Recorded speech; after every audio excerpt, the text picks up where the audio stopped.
അപ്പറേ സോപ്പാണ് നമ്മൾ കളിക്കാൻ പോയത്. എന്താണ് ബെറിയാ? Ivory refreshing soap. അങ്ങനെ നമ്മൾ നമ്മുടെ പ്രൈം മിനിസ്റ്ററുടെ നാട്ടിലെത്തിയിരിക്കുകയാണ്. ഗുജറാത്തിനെ പറ്റിയിട്ട് 2 സവിശേഷതകൾ പറഞ്ഞേ. അങ്ങനെ കുറച്ചുകൂടി ബുദ്ധിപരമായിട്ട് പറയാ.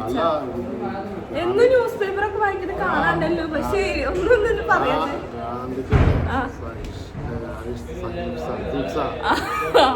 ഒരുപാട് കാര്യങ്ങൾ നമ്മളെ പഠിപ്പിച്ച കാര്യങ്ങൾ തുടക്കം തന്നെ ഇവിടെ നല്ല ഗുജറാത്തിൽ നിന്ന്. ഓക്കെ, അപ്പോൾ ഇന്ന് ആദ്യമായിട്ട് നമ്മൾ ഗുജറാത്തിലെ സബർമതി ആശ്രമം കാണാൻ വേണ്ടിയിട്ടാണ് പോണത്. അപ്പോൾ നമ്മൾ റൂം എടുത്തു, നമ്മൾ ഫ്രഷപ്പായി ഇറങ്ങാം. എവിടേക്ക് താഴേക്ക് ലിഫ്റ്റ് എവിടെ? ഇവിടുത്തെ ലിഫ്റ്റ് ഇങ്ങനെ ഡോറ് പോലെയാണ് ഗൈസ്. ഡോറ് പിന്നെ മറ്റേ എന്താണ് പറയുക, ഗ്രില്ല് പോലത്തെ ഇങ്ങനെ നീക്കിയിട്ട് വേണം നമുക്ക് പോകാൻ വേണ്ടിയിട്ട്.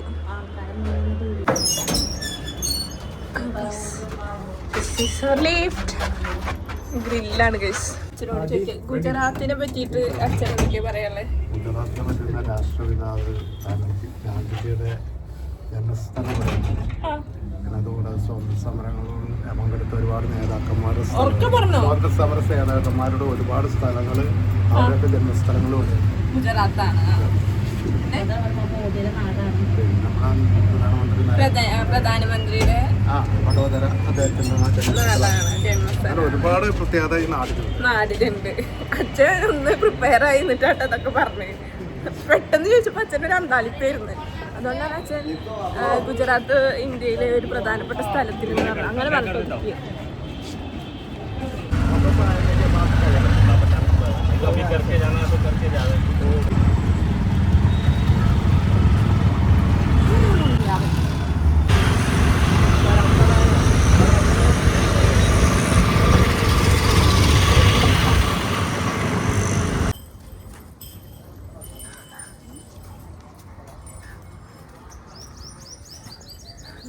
അങ്ങനെ നമ്മൾ സബർമതി ആശ്രമത്തിലെത്തിയിരിക്കുകയാണ്.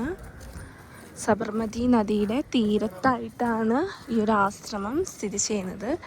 ഗുജറാത്ത് സ്റ്റേറ്റിൽ അഹമ്മദാബാദ് എന്നുള്ള സിറ്റിയിലാണ് സബർമതി ആശ്രമം ഉള്ളത് കേട്ടോ. ഇതാണ് സബർമതി റിവർ. അതിൻ്റെ തീരത്താണ് ഈ ഒരു ആശ്രമം സ്ഥിതി ചെയ്യുന്നത്. നമ്മൾ ഉപ്പു സത്യാഗ്രഹമൊക്കെ പഠിച്ചിട്ടുണ്ട്. അതിൽ ദണ്ഡി മാർച്ചൊക്കെ ഈ ഒരു ആശ്രമത്തിൽ നിന്നാണ് തുടങ്ങുന്നത്. ഉപ്പു സത്യാഗ്രഹം എന്താണെന്ന് വെച്ചിട്ടുണ്ടെങ്കിൽ നമ്മളുടെ ബ്രിട്ടീഷുകാരുടെ കോളനി ആയിരുന്നു ഇന്ത്യ പണ്ട്. അപ്പോൾ ബേസിക്കായിട്ടുള്ള എല്ലാ സംഭവങ്ങൾക്കും ഒരു എന്താക്കി ടാക്സ് പിടിക്കൽ തുടങ്ങി. അപ്പോൾ ഉപ്പിന് അവർ വലിയൊരു എമൗണ്ട് ആളുകളുടെ കയ്യിൽ നിന്ന് പിടിക്കാൻ തുടങ്ങിയപ്പോൾ അതിനെതിരെ ഗാന്ധിജിയുടെ ഒക്കെ നേതൃത്വത്തിൽ തുടങ്ങിയിട്ടുള്ള ഒരു പ്രൊട്ടസ്റ്റാണ് സോൾട്ട് സത്യാഗ്രഹം എന്ന് പറയുന്നത്. അപ്പോൾ അതിന് വേണ്ടിയിട്ടുള്ള ദണ്ഡി മാർച്ച് ഇവിടുന്ന് തുടങ്ങി 241 മൈൽസാണ് അത് പോയിട്ടുള്ളത്. 1917 തൊട്ടിട്ട് 1930 വരെ ഗാന്ധിജിയും ഗാന്ധിജിയുടെ ഭാര്യയും ഈ ഒരു ആശ്രമത്തിലാണ് നിന്നിട്ടുള്ളത് കേട്ടോ. കാം ആൻഡ് ക്വയറ്റ് ആയിട്ടുള്ളൊരു പ്ലേസ്. കുറേ മരങ്ങളൊക്കെ ഉണ്ട്.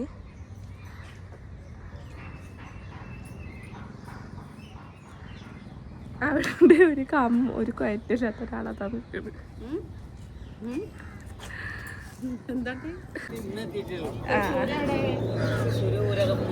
ഊരകം.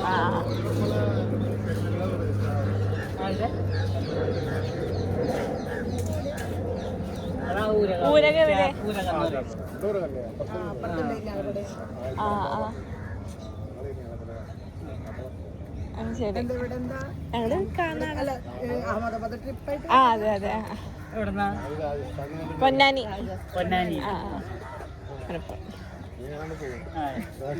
ശരി.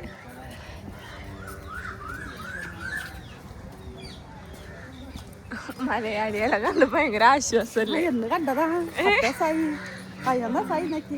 നമ്മളെ ശിശുരിയാരെ നമ്മൾ ഇവിടുന്ന് കണ്ടു.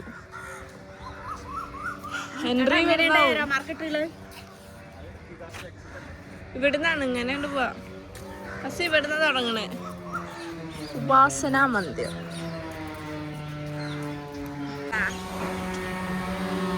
ഗാന്ധിജിയുടെ ബിലോങ്ങിങ്സ് ഒക്കെയാണ് ഇവിടെ വെച്ചിട്ടുള്ളത് കേട്ടോ. പിന്നെ ഗാന്ധിജി ഉപയോഗിച്ചിട്ടുള്ള ചക്ര അല്ലല്ലോ, ചർക്ക. ആ സാധനത്തിന് എന്താ പറയാ വെച്ചാൽ ചർക്ക എന്നല്ലേ പറയാ. അത് യൂസ് ചെയ്തിട്ടാണ് നമ്മളെ മറ്റേ ഖാദി ഡ്രസ്സുകളൊക്കെ ഉണ്ടാക്കിയിരുന്നത്. അപ്പോൾ എന്താ വെച്ചിട്ടുണ്ടെങ്കിൽ നമ്മൾ സെൽഫ് ഇൻഡിപെൻഡൻ്റ് ആവണം. അപ്പോൾ നമ്മൾക്ക് വേണ്ട സാധനങ്ങൾ നമ്മൾ തന്നെ ഉണ്ടാക്കണം എന്നുള്ളൊരു സംഭവം ആര് കൊടുന്നു? ആ ഒരു സംഭവം ഇൻട്രൊഡ്യൂസ് ചെയ്തത് ഗാന്ധിജിയാണ്. അതിനെതിരെ നമ്മൾ അവരുടെ ഡ്രസ്സുകളൊക്കെ നമ്മൾ എന്ത് ചെയ്തു? ഉപയോഗം നിർത്തി.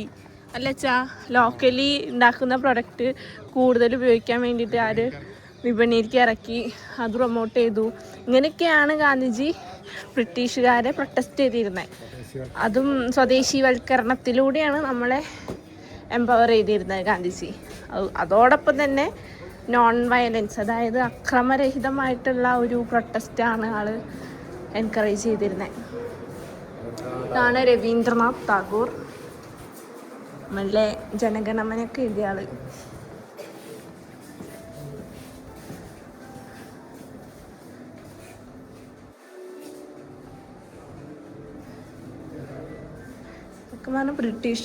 ബ്രിട്ടീഷുകാർ തന്നെ ഗാന്ധിജിയുടെയും മൂവ്മെൻറ്റിനെ സപ്പോർട്ട് ചെയ്തിരുന്നു, അവരുടെയും.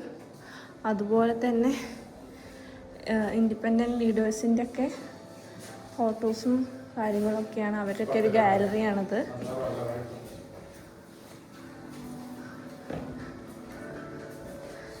ഇതൊക്കെയാണ് ഇവിടെ കൊടുത്തിട്ടുള്ളത്.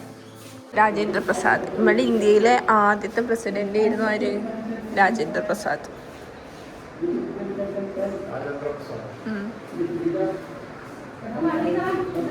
യൂസ് ചെയ്തിരുന്ന ആളുടെ വടി, തൊപ്പി.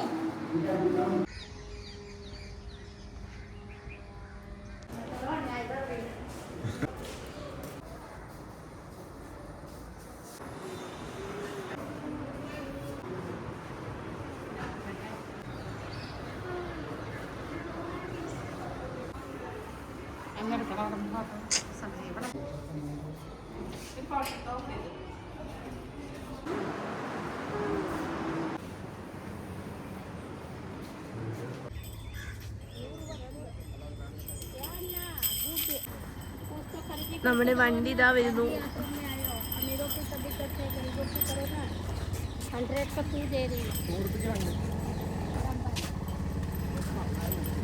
ചേച്ചി ആദ്യം ഇവരുടെ കയ്യിലുള്ള സാധനം കയ്യിൽ 150 പറഞ്ഞ കേട്ടോ. ഇപ്പൊ 100 രൂപയ്ക്ക് 2 എണ്ണം തരാന്നാ പറയുന്നത്.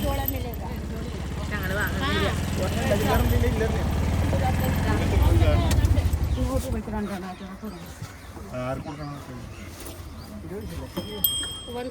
ഞങ്ങള് വാങ്ങി. ഫോൺ പേ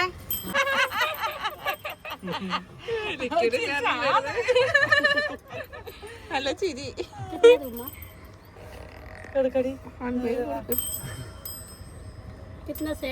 ഒരു ആനേനെ മാറ്റിയിട്ട് അതെടുത്തോ.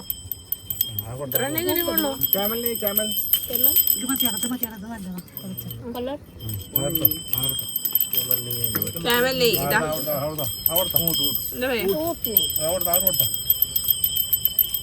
നമ്മൾ 2 ആനേനെ. പൈസ വാ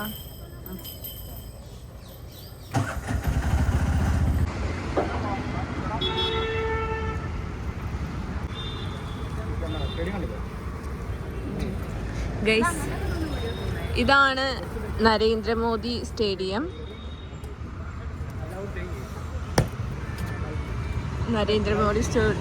അതിലേക്ക് കയറാൻ പറ്റില്ല.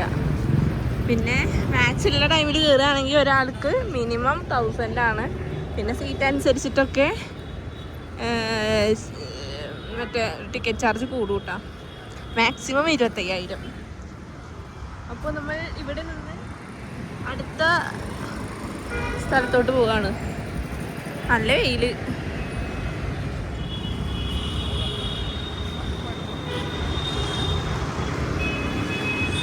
ട്രാക്ക് ഓഫ് സെന്ററിൽ കൂടെ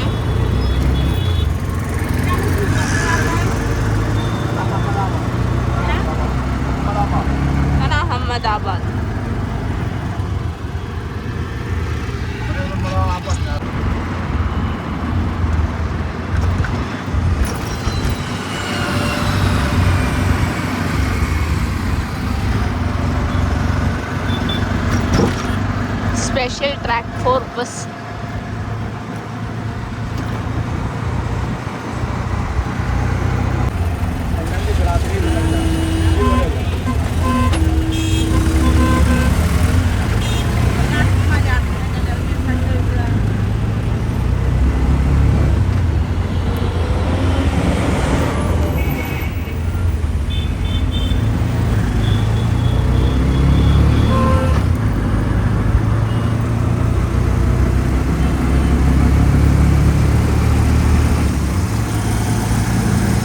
ഇവിടെ നല്ല വെയിലാണ്, അതുകൊണ്ട് അമ്മ കെട്ടിത്തന്ന ഷാൾ ഇങ്ങനെ.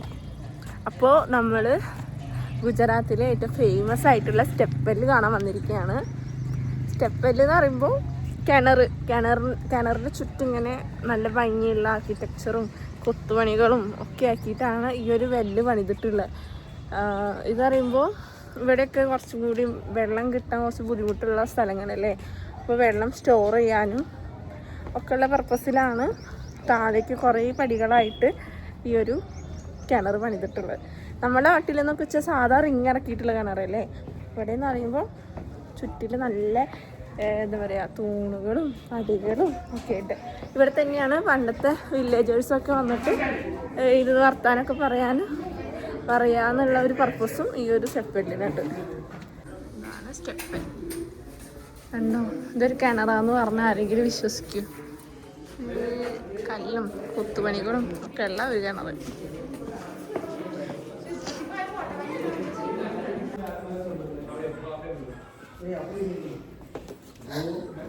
മേലക്കൊക്കെ പണിത് താഴെ വരുമ്പോൾ നോക്ക്, താഴെ വരുമ്പോൾ ഇപ്പം തന്നെ വീണായിരുന്നു. വെള്ളത്തിൻ്റെ അടുത്തേക്ക് വരുന്നത് നല്ല കൂളിംഗ് ഉണ്ട്.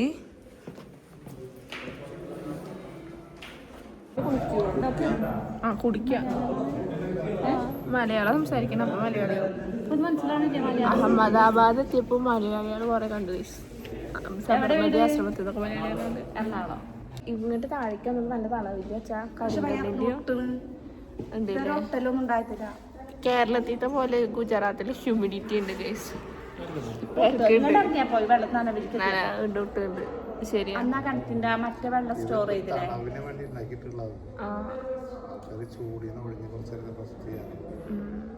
അവിടെ വന്നിരിക്കുമ്പോ നല്ല രസല്ലേ. പുറത്തെ ചൂട് എത്ര ഉണ്ട്, പുറത്ത് കത്തി നിൽക്കുന്ന വെയിലാണ്.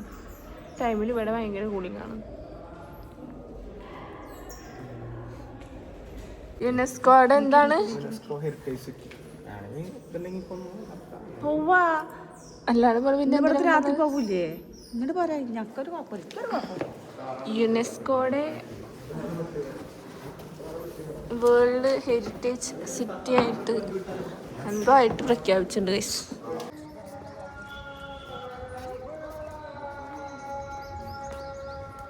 കിണറിൻ്റെ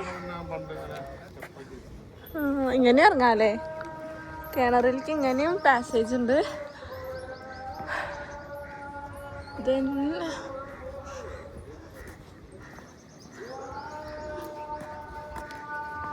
ഫുൾ ലോണൊക്കെ പിടിപ്പിച്ച് സെറ്റാക്കി വെച്ചിട്ടുണ്ട് കേട്ടോ. നല്ല രസം കാണാം.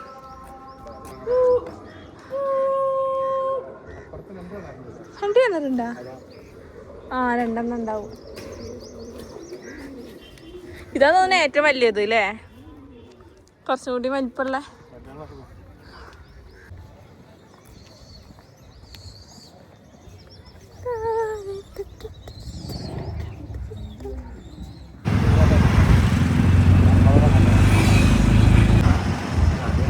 ബുള്ളറ്റ് ട്രെയിനിന്റെ സ്റ്റേഷൻ.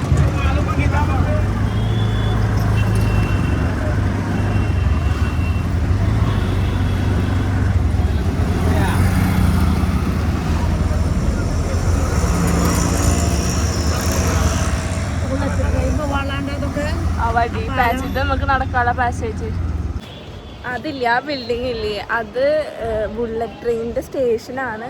വന്നിട്ടില്ല, അതിന്റെ സ്റ്റേഷൻ ഇപ്പൊ തന്നെ പണി കഴിഞ്ഞു.